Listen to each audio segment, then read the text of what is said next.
Hello everybody, my name is Godbot and I just want to talk about something for a bit. Now, I know that I put on Twitter yesterday saying I was going to upload a video today, and that video was going to be me playing a bit of Revelations. I've played it a bit, but not very much, and I was just going to, record some of that and all that jazz, but I woke up this morning and thought, oh, I'm gonna see how people are doing with the Easter egg and things like that, and I found out people had actually figured it out. So I thought, oh right, okay. So I watched the stream earlier, watched the full thing, and I got to the cutscene. And fair enough, I haven't actually done it myself, but I plan on doing it. I might do a run sometime next week, see if I can get that done. But I was watching it and I thought to myself, this is not what I wanted. The Revelations ending cutscene was a bit disappointing for me.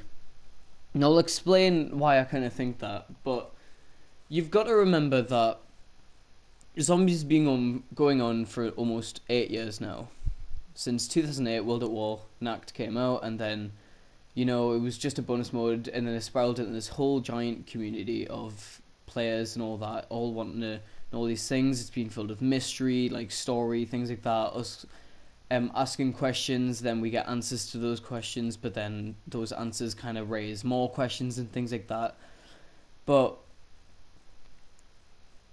the Revelations cutscene, I expected it to be something huge, something absolutely mind-blowing that really brought Zombies to a really grand conclusion, if you know what I mean.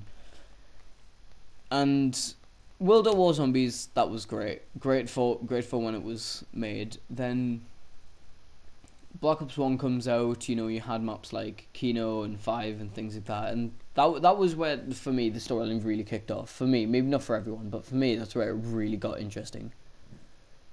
Then Black Ops 2 came out, and it kind of flopped a bit for me. I think it did for everybody with, Transit, which a lot of the Transit crew and things like that. Now, I know some people did like maps like Transit and Die Rise and things like that, but for me, it wasn't really much. It could have done with a lot more here and there. Then you got to Origins, which is kind of like where Black Ops 3 was kind of all began. It's weird to say that Black Ops 3 Zombies started in Black Ops 2, but it did with Origins. And it was interesting, yeah, it was interesting. You had the Staffs of the Ancients, you had the whole rebooted universe with the characters, like the 2.0 versions of the characters and things like that, and it was all very fun and all of that. And then we got to the cutscene, and again, like I said before, it answered a couple things that we thought were going on, but it really raised a lot more questions than what we wanted. Like, who were the two kids? Where is this house? Is it all a game that they made up? What is Maxis's plan? Why do we have the Transit characters in the corner? Why are they all kids and things like that? And then Black Ops 3 comes out with Shadows of Evil and the Giant. And now, you see, I always saw Origins as it was just a game thing, and it was all made up. So I thought where they were going to go with Black Ops 3 Zombies. And you had Shadows of Evil where, you fight a giant squid-looking thing in the sky. Richtofen comes out of nowhere, takes the summoning key back, and then walks away, and leaving us all completely confused.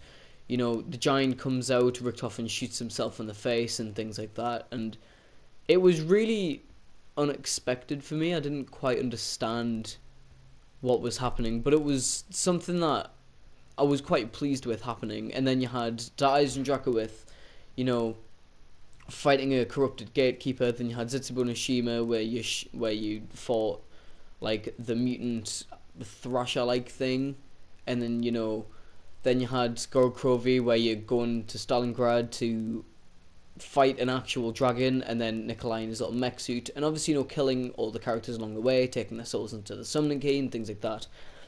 So we've got all that going on, and it's all very fun and absolutely amazing. And then in Gorokrovi it says to be concluded, like it will be wrapped up in this new map called Revelations. It's going to be completely summed up, all question, like it basically saying we're gonna basically wrap it up. You're gonna understand everything that's going on and stuff like that.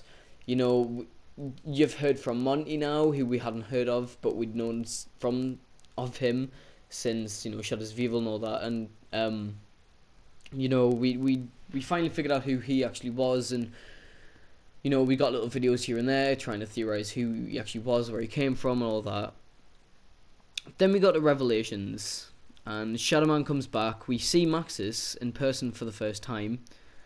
You know, we see all the immortal souls of the main four, all in the house with Sam, and you know, you see Fluffy and all that. And then we get to the ending cutscene where, if you haven't seen it yet, either complete it yourself and go do it. But you know, don't watch if you haven't seen it yet and you don't want spoilers, then obviously click away now, because I'm basically just going to explain what happens. But you get to the cutscene and something happens with Maxis and Sophia, because Sophia makes from Grokrovi, the robot thing, makes a grand reappearance in Revelations, and they fly away. Everything, the Apothicons and everything like that, are sucked into a black hole like thing, is what I saw. Then Monty's standing in that countryside, yeah, all good, all nice. And then, you know, the four characters still there. He's saying that they should have been wiped from existence, just like the Shadow Man said during the game. And then he realizes they have the blood vials, and he's like, oh, you're basically jeopardizing this whole thing. You could completely destroy this universe with this paradox thing that you've just sort of kept, because it's from a universe that was completely destroyed and closed off. And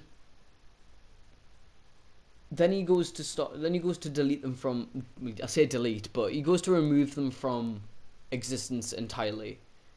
But Richtofen makes a proposal. Like, Takeo and Nikolai are ready to kill this guy. Like, Takeo reaches for a sword, obviously Nikolai goes for a gun. But then Richtofen makes a proposal that he sends them off to their own little corner of the universe where they can't really do anything. So what Monty does is he puts them back where, so they can rule over the Templars with the Staffs of the Ancients, and they become Primus, you know, the scraps of paper that we found to show Primus, you know, the four main characters holding the staffs with a bunch of people worshipping them down below. We see all that, and it's all great, but it then says the end. Now, I honestly wanted so much more. Like, I wanted so much more. Like, I remember looking at some people, like, looking at the original trailer where, you know, they saw the gatekeepers with the thing on that meant curse, and then someone said only the cursed survive, and that's when I started sitting there being like, right, okay, we don't know if the Shadows of Evil crew actually, you know, died. Maybe in the ending cutscene something happens, and then the Shadows of Evil crew somehow managed to get back in, or something like that, because, you know, they were cursed, as he put it, saying that only, you know, only the curse survive and all that. Or maybe the Mob of the Dead crew would somehow do something, and things like that, you know. It didn't really explain exactly much with the blood vials either, like how exactly they got them. Like, did they just walk in and take their blood, or something like that, something or other? We don't know, but I expected so much more from this Revelations cutscene. Now, I don't know, maybe there'll be an alternative one, maybe there's some other stuff that maybe we can do to get an alternative ending, and we just don't know what to do yet. Something along those lines. We don't know, and I'm not saying this is always how I'm going to feel about it. Like, a couple of days from now, could it be like, whoa, best ending ever, woohoo. But my point is, right now, I expected so much more from the Revelations ending. I'm not saying it was bad. It wasn't like Transit Map bad. But it was disappointing. I'm not angry. I'm just disappointed, Treyarch. Like,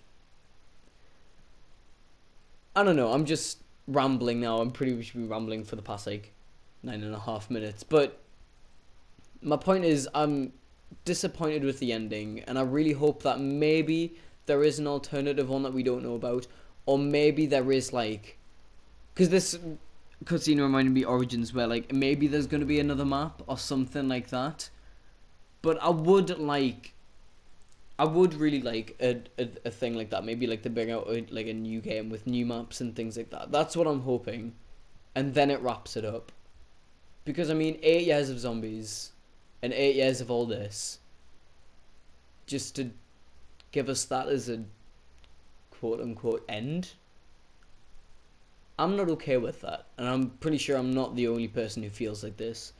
But yeah, that's pretty much going to be the end of this. This is just me having a bit of a, I'm not going to call it a rant, more of just a ramble about, you know, me just going on about what my thoughts on the Revelations ending cutscene. You know, if you haven't seen it and you just sat through this, then I suggest that you go watch it. It's worth a watch, and you know, I'd like to hear your guys' thoughts in the comments below. So, anyways, I'm gonna be uploading a video sometime next week rather than today because I'm a little bit disappointed, as I said. Probably just playing Revelations, and yeah. So leave a like if you enjoyed the video.